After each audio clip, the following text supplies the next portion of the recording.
Why did these 4 beautiful cabins ultimately fail their owners? Now, I researched and visited these cabins right here multiple times, and on the surface, they look great. But there's 3 key reasons why they have been up for sale for so long, with several price drops. Currently at $1.4 million, originally starting at $2 million. And that's because they don't make as much money as some of the other cabins in the same area. The first reason is location. This is the location of the area that they're in.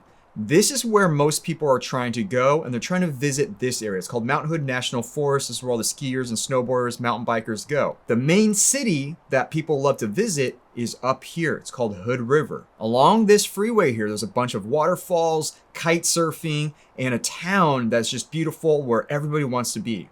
Take a look at where the 4 cabins are at. They're right here, about 15 minutes down the freeway in a really tiny little town. Now, that's not necessarily bad because there's other cabins I've done really, really well. Like this one here that's doing $160,000 with a very unique build. We'll talk more about that here in a second. The second reason is because of the view. The view of the Columbia River Gorge is absolutely gorgeous and it's protected. However, if we look at the view from the property, here are the 4 cabins. Take a look at the view that they have here. They look into these old industrial areas with the gorge in the backdrop. It's more of a peekaboo view. And when you look at this area here, this is what you see. Not very quaint and not something that is very well sought after for vacationers. The cabins, which are up here, just aren't high enough to clear and look over all these buildings down here. And then third is the design.